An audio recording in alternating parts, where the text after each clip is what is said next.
So, can you tell me what time period you're in? So the time period we're doing is the Great War from 1914 to 1918, and depending on the specific event, we'll either do earlier in the war or later in the war. Kind of tailor our specifics to the event. All right. And what side are you fighting on? We're fighting on the Canadian side. I'll say that much. Sounds good. Can you walk me through your outfit? Yeah. So I'm dressed down in shirt sleeve order, which on a hot or particularly strenuous day of activity, the men would take off as much of their gear was deemed unnecessary for their specific training. They would take off their jackets and just try to be comfortable while still doing the drill. The surface dress trousers, puttees, and various types of boots, that would be worn. That was almost non-negotiable unless you're doing your physical exercises in the morning. Grayback shirt, very different change from the Crimean War in the 1840s.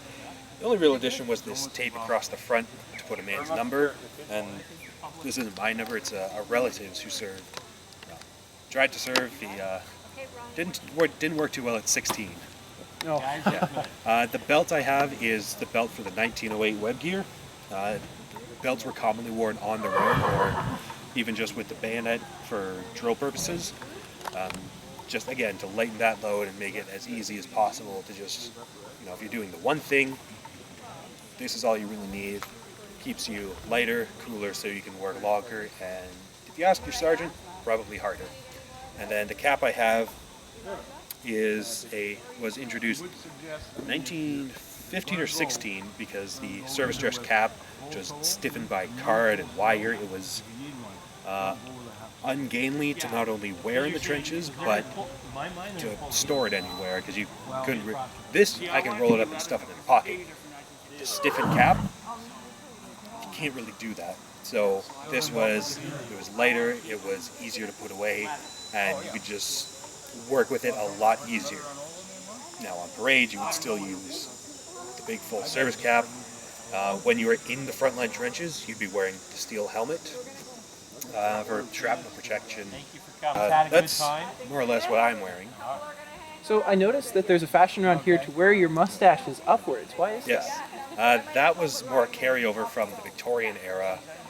I haven't done a whole lot of research myself, but the simplest explanation I can come across is it was the fashion of the time. And thanks to the First World War, that was no more. There were many men who they'd put on their gas mask, their respirator, and the especially large mustaches, they'd break the seal of the gas mask. Some were, the lucky ones were only severely maimed. Many died as a result of that, so you'd see mustaches come in, and even nowadays, the rule is corners in the mouth and not beyond. So the curls were to get around that, still have the long mustache, curl it in, and it doesn't break the seal of the mask. And that's actually how Hitler got his famous mustache. He got gassed in 1916, I think, because his mustache broke the seal. So he trimmed it down to pointlessness, I'd say. All right, thank you. I noticed we have a lot of firepower over here. Could you we do. Explain some of these weapons of war? Sure. They're all the same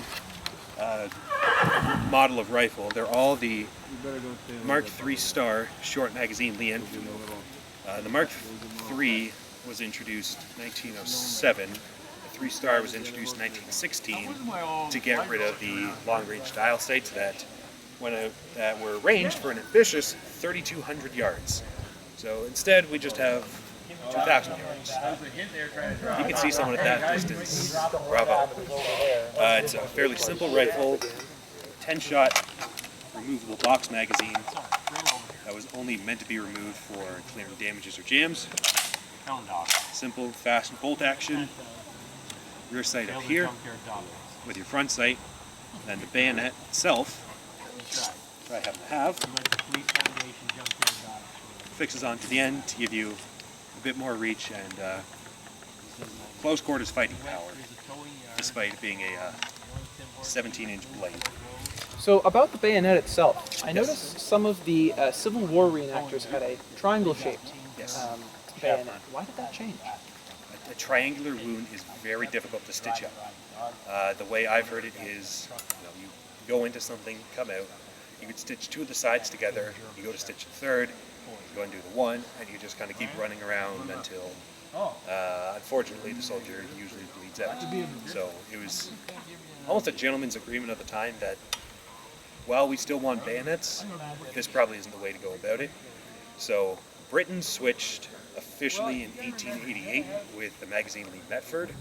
They didn't want us having the most modern firearms, so we had to wait another 10 years or so, still using the Snyder Enfield from the 1860s. But eventually, just about every army had a simple blade or spike bayonet because they're easier to deal with in medical stations. Awesome. Could I ask about that that large gun Always there? a crowd pleaser. Try to pick her up. This is a model 1914 Lewis gun. It's a Belgian design. It was actually the Americans were approached by Mr. Lewis and told, "I have a light machine gun. I can put in any caliber you want." They said no, thank you. When they finally came into the war, we should have listened to that Lewis guy. The British, they saw its value in, well, grip and stock. It is kind of man-portable, so they saw the value, and it took a while for them to utilize it, but they did. It fires the same cartridge as the rifle, the 303 British, in a 47-round circular pan that fits on up here, and unlike most other machine guns of the day, it was air-cooled. The actual barrel ends right about here, so when you fire, it makes a vacuum, draws the cold air up these aluminum fins, and it cools the barrel. So it worked, not as well as water cooling, but it worked well enough. So you would have, in a platoon, you'd have one man with this, a second man carrying ammunition on top of all his other gear, and he was trained as a specialty weapon. You were trained in it, and if you went down, then you went down, and the gun probably did as well. This would change come the Second World War with the Bren gun. Everyone was trained in it so that if you were either low on ammunition or low on men, the machine gun was running. And it was largely from lessons learned using the Lewis gun in the Great War. Awesome. You talked earlier about gas masks and some of the equipment you would have used. Can we take a look at that now? Yep. 30 pounds unloaded. So this, introduced in 1916, is a small box respirator. Now, there was a large box respirator, but it was mostly artillery issue and was a converted haversack from the Webb gear. So there were two ways to adjust it on the neck, using the stud and leather strap, or just sliding the buckle. Then you could take this whipcord, put it around yourself, take a strap on your neck, and tie it back off into itself so it stays nice and snug. And you'd put that on before your web gear, so that if you ever need to do work, take your web gear off, but you still have your gas protection. So carry that the alert, something like this. There's a filter in this side that contains activated charcoal, asbestos, and a few just small weave fibers to just filter the gas out, and it worked very well. So here's the actual mask. Around its hose, you would have a small book that you would write in what gas, what date, and how long you warred against the gas, so that once the time of the filter expired, which escapes me offhand, but I think it was maybe around 24 hours or so, would send it back in for supply, and you would get a new one. And it also contained patches to patch up the mask. So this one I've only had about a week, and I haven't been able to make some modifications to it. So how it worked is you draw the air in the filter, and part of the air comes just through the bag, up the hose, into the mouthpiece. Two glass eyepieces and a nose clip, so you don't breathe through your nose. And it comes out with this flapper valve. Now it should be kind of a reddish pinkish. I just haven't gotten around to that yet. The inside should be black with rubberized paint. Again, just helping seal it. And it goes something like this. Put the chin in.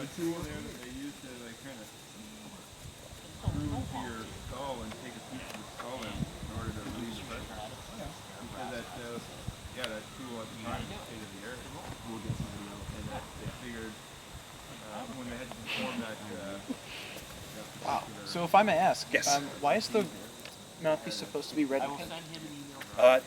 That was just how they were made. I think it was just a choice of material. Most modern reproductions are black. Why they don't use the right color is beyond me. It could be just the examples they're basing it off of have become so worn and deteriorated that they look black, which that's what you have to work with. That's what you have to work with. And then once you were given the all clear, you just kind of stuff it back in. Yeah. No, that's a later problem for me.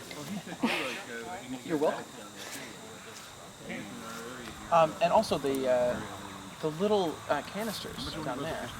Would that be for? Yeah. It's my water bottle. Awesome. Is there a point to the sides look almost velvety? Is that a certain material? It's just a wool felt cover. It helps keep it rather cool, very hot day. And I've gone on 4-kilometer marches, taking a drink, and it's still ice cold. I am Eric O'Brien. I am from Woodstock, Ontario, and I'm part of the Canadian Great War Society.